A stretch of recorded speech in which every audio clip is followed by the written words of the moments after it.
Hello and welcome to the Nobody Saves the World character tier list. The one that you've been waiting for, it's here! Oh, sorry for that. Anyway, okay, just as a disclaimer, don't know what I say in this video, discourage you from playing the builds that you like. It's all about playing what you enjoy. This tier list is just based on the builds I was able to make in my personal playthrough and how strong I thought they were. I'll link the video covering all of those builds in the description below. And also, I know some of you guys are just here to see the tier list, so future me, throw the finished tier list up on screen right now, and you guys can pause to look at that. But stick around if you want to hear my opinions and why I think each form is where they are this tier list. Alright, let's get into it. Let's start with the Bodybuilder. Alright, I think the Bodybuilder is a B tier character. The reason he's not too strong and too bad is because his kit is very simple, but luckily the one saving grace is that his base stats are relatively decent. He has really a solid amount of health, but he doesn't do too much damage. I think you have a really good passive, which is Strongman, and that's going to be really good for other classes a lot of the time. This tier list will be looking at how well a form performs a build utilizing them rather than how their abilities work on other classes. So you have bench press, which is a really slow ability. I think its saving grace is that it hits decently hard, enough that you can destroy or kill mobs in a few hits. And you have pump up, then you have the flex. Flex will be a main damage dealing ability in this class, I think, but it's relatively a high mana consumption and you can't really build an infinite mana build around Bodybuilder. Hence, you'll be using it and then you have to kill mobs and you'll probably have to run scavenge just to regain mana and bench press in the meantime. So it's very, I guess, in between. It's nothing too great, but it's nothing too bad either because it works perfectly fine in blunt damage ward dungeons. And you only have one spare slot which you can interchange, because I think pump up is quite necessary, as it's going to be mainly just, you know, an auto attack reliant build, only because your flex is going to be only usable when you have mana. You only have one spare slot, and so that's why I think the Bodybuilder belongs on the B tier. Next we have Dragon. So I think the Dragon belongs in S tier 100%. So not only because the Dragon has really good base stats, it has really high health, very good damage, and it has a great passive. This passive will be used in a lot of classes, and it's very easy to trigger as it gives you crit chance, which gives you a lot of damage, and the Dragon itself already has personal status application in its base abilities, especially its auto attack. So because I think the Dragon is S tier, because the crit build that you run in here with Crit Cleric and Slug Secret and Crit King, it's just really good. You're going to be constantly critting, and on top of having really high base HP and defense, you're going to be healing so much that you almost never really die. And you do a very solid amount of DPS with just the 2 Flame Breath and combo. And so you end up having 2 spare slots for ward breaking. And having 2 flexible slots just makes the Dragon really good for a lot of situations. He has very high base movement speed too, so you can run around very quickly, you can dodge stuff, you're tanky, you do damage, and you have 2 slots for whatever you need without having to form switch. Because of that, I think the Dragon belongs in S tier. Alright, we have the Egg. Combat wise, the Egg belongs in D tier. There is definitely no way you can use him viably in combat unless you're really just going for that challenge. The only real good thing the Egg is for is putting magic life on him and then using incubate to heal yourself back to full. And because of that, because health scales and he only has 900 health, incubating on him is the best option, because, you know, even if you change back to your Dragon with 5000 health, as long as you heal to 900 with your Egg, which is 100% of your health, you swap to Dragon, you have 5000 health, because it's all percentage scaling. That's that. There's not much to talk about the Egg other than that. Alright, let's go to Ghost. Ghost is, I think, C tier. That's only because he has a very slow playstyle, and there's a lot of mobs in dungeons that will kill you when you're trying to just stay on top of them to boot them, I guess. You can fear them, which is safe, but then sometimes you're not always going to press your ability to get that initial fear burst on them, so you're going to end up having to just hover around until they die. There's nothing much else you can really do. I guess you have 2 spare slots. You can have Ephemeral and Boo would only be your main ones, but there's nothing else. You can apply status, play a status build on him maybe, but it's overall very slow DPS, and it's more useful, I guess, flavor questing stuff to make convenience of life when you can ephemeral through a few quests, such as I guess Bullet Hell is one of them, and then Ward Breaker is useful with the Ghost. But other than that, like, his damage is not that high, and you can't hold down Ephemeral forever.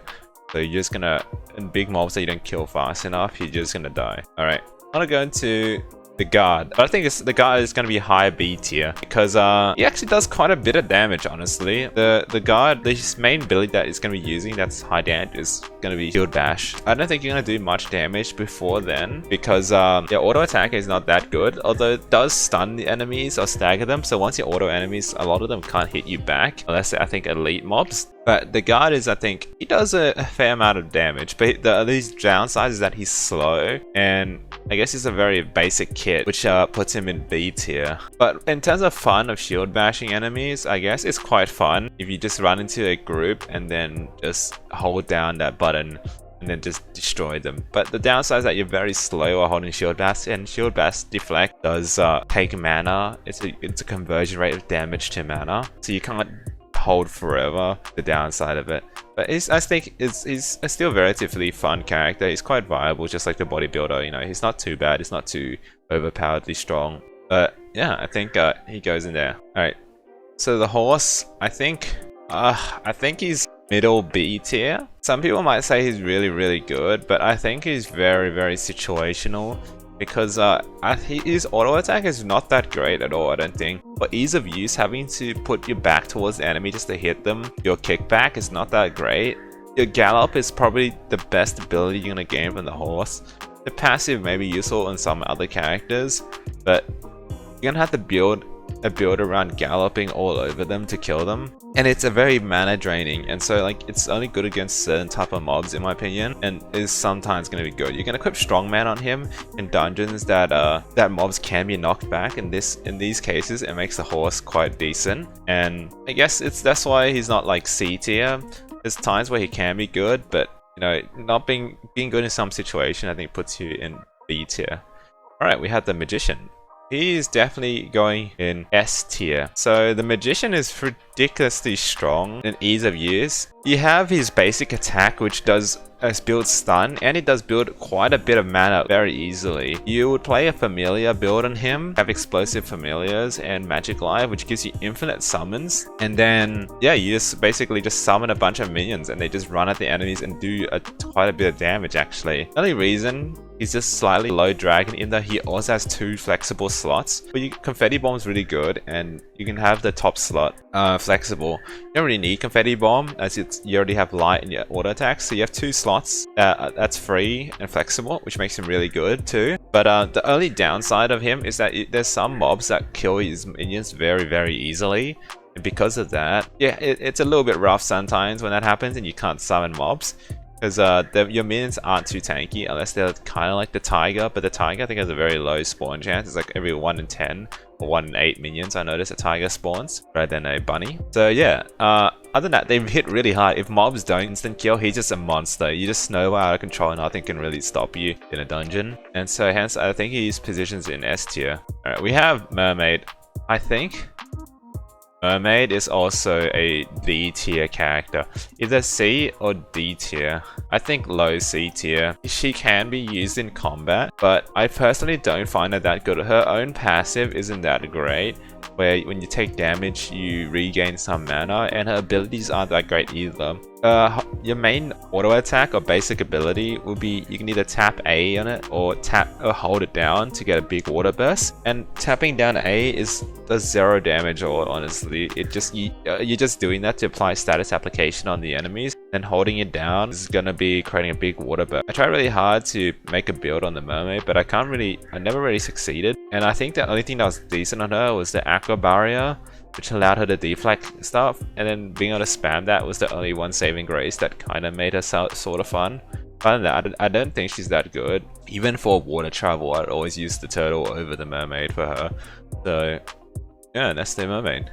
Alright, next up we have Monk. I think Monk belongs in A tier. He's ridiculously strong. He has very high base damage. Doesn't have too much health, but yeah, honestly, once you start leveling up your talents with Rain and I think Smite, he's gonna be a monster in doing damage. You press Rain and leveling it up increases the duration. I think like everything on the screen is just honestly gonna die because the Smite's just gonna kill everything along with auto attacking. You have Zomnomenon on him, and every instance of damage heals you. just ridiculous. You just clear things like a monster, and because of that, you only need Palm, Pummel, and Rain on him for him to be good. The other 2 slots is also very flexible. Oh, no. Okay, you have 1 flexible slot. Because you will definitely need Slime Slide. Because you're going to be running, I can't remember, I think you run Slug Secret for higher crit damage. But yeah, you're going to be or Dragon's Dread, either one of them. I think it was Dragon's Dread actually, and then Slime Slide will apply that status. And because of that, you only have 1 free slot. But Slime Slide is dark, Palm Pummel is, I think, blunt, and Rain is light. So you're already covering 3 boards, and there's only Sharp or Dark left, which the last slot can use. So because of that, it makes him really good. But the only one downside that puts him in A tier is he's sort of swishy. So there's times where you can like take a bunch of damage, not exactly unkillable almost. Just put him just short of S tier. All right, we have Necromancer now. I think Necromancer is honestly S tier above the dragon. He is ridiculously strong, even more than a magician. He has a summon playstyle, but his auto attack is even stronger than a magician's. It does so much damage, and it's not that hard to use at all. If you drop Smite on him, and I think Somnominate or Blood Pact, he is so good. And Magic Life with on top of that, you won't have any mana problem summoning familiars, and those familiars do so much more damage than the magician's familiar, I think. Or from my personal experience, it feels like it does more. I honestly I haven't had any situations playing a Necro where I felt like I was in a pickle. Like once you start, because you take Smite, once you start, you snowball so quickly and kill 1 mob really quickly. You just hold lightning on them, and then Smite will proc on them quite quickly, killing them. Then you just start your demon army, and then they just roll down everything in their side. There's nothing that can really stop you. You have so much healing as your own passive heals your familiars, and then your familiars heal you from the Somnomenon. And it's just really hard to kill you. And on top of that, you have 5,500 health for some reason. You have a ridiculous amount of health in a Necromancer, making it even harder for you to die. And if you even if you weren't able to heal yourself back, you have so much life to work with Magic Life. Just keep summoning stuff. And yeah, that's the Necromancer. Okay, on to Nobody. This guy is definitely D tier. Even more useless than the egg, because all you have is Slap. Never ever gonna make him useful. There's nothing else to... You can't equip passives on him, you can't equip abilities on him, you have a mini Slap. Don't play him, it's really bad, unless you're into giving yourself a challenge. Alright, we have Ranger. Okay, I think I'm gonna put Ranger above the horse. But it's still in B tier. You can play it. The build that I've been playing with her is the Infinite Flurry build. So if you have Magic Life and Crit Cleric, you're going to be able to hold down your Arrow Flurry forever, which is quite fun actually. You're just going to be able to kill mobs down single target fairly easily as you're just unloading infinite arrows into them, and they can crit enough because of how many times you hit to sustain yourself. And if you upgrade it to, I think it makes the mana cost a bit lower, which helps you even hold it down longer without draining your life, giving you more leniency. The downside to Rangers is very swishy, and she has a very limited playstyle, as holding A down in late game just to charge arrows is not that viable. And you will also need dodge to get distance yourself properly with the arrow flurry, leaving you with only 1 spare slot, and all 3 of your slots are already sharp, so it doesn't make you that flexible in terms of ward breaking. You only can put in 1 extra. There's like so many different other elements out there that you end up having to swap her out, and she's not very flexible. And she's very swishy, so yeah, that's why I think the Ranger belongs in B tier, just underneath the guard. Alright, we have the Rat. I think the Rat is definitely an A tier character. There's like 1 playstyle on him only, which is, I think, you just gnaw on them with poison tips and you just detonate them. In terms of damage, he is like ridiculously high. You just gather up a bunch of mobs, you apply poison to them in 1.5 seconds most of the time because of how much poison you generate, and upgrading your abilities increase that poison generation too. And you just detonate a bunch of mobs once you round them up, and it would basically just explode the entire group, and you just do so much damage. Also, your Gnaw helps with single target damage too. The reason the Rat would be A tier and not B tier is just purely on how much damage it does and how much speed he has, so then it makes it fairly easy to dodge stuff. You have low health, which is a drawback, and also you're only going to be primarily doing dark damage and you have only 1 spare slot. So that's the downside of him putting him in low A tier, but it is only just a cut above B tier because of purely how much damage he does. Alright, we have Robot. Alright, I think Robot, in my opinion, I think he's above Dragon just in terms of the satisfaction. Robot I think is really good because not only are you super tanky in late game, your rockets do so much damage when you have Magic Life and Crit Cleric. You're never gonna be able to die with him because you just do AoE 1.6k crits consistently because your rockets always crit after 1 second. You will need dodge though. You're gonna be having light damage when your auto attack and on your basic attack. Then you have, I think, blunt on your rocket, and then you have sharp on your dodge. So you already cover 3 ward, and then your last one, Tempest Bride, is dark. But that slot's honestly flexible. So because of that, you cover a wide amount of wards, making him quite good into one slot. And you're gonna be doing so much damage anyway. I think it's very hard to die every time. And the only reason I put him above the dragon is just because he just feels very satisfying to me. Honestly, he'll be either just below the dragon, above the magician, or in front of it. It's a very close call, but that's why I'm just putting it in terms of fun. It's just very fun to just play the robot and just explode everything. I think he's a really good character. The only drawback is he moves kind of slow, but if you have dodge and like upgraded, low cooldown, that deals with that really easily. Alright, onto the rogue.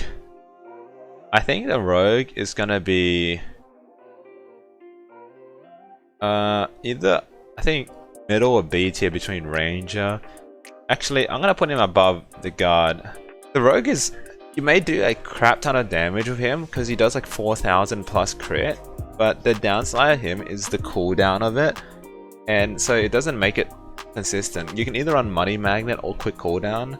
I personally run Quick Cooldown just to make it more consistent, but it's quite a clunky playstyle as you're gonna be waiting on cooldown just to do this big damage, and also you can't run through mobs, so you have to navigate your way through mobs to get behind them sometimes, and it's quite annoying just to do that. And like mobs aren't in a group.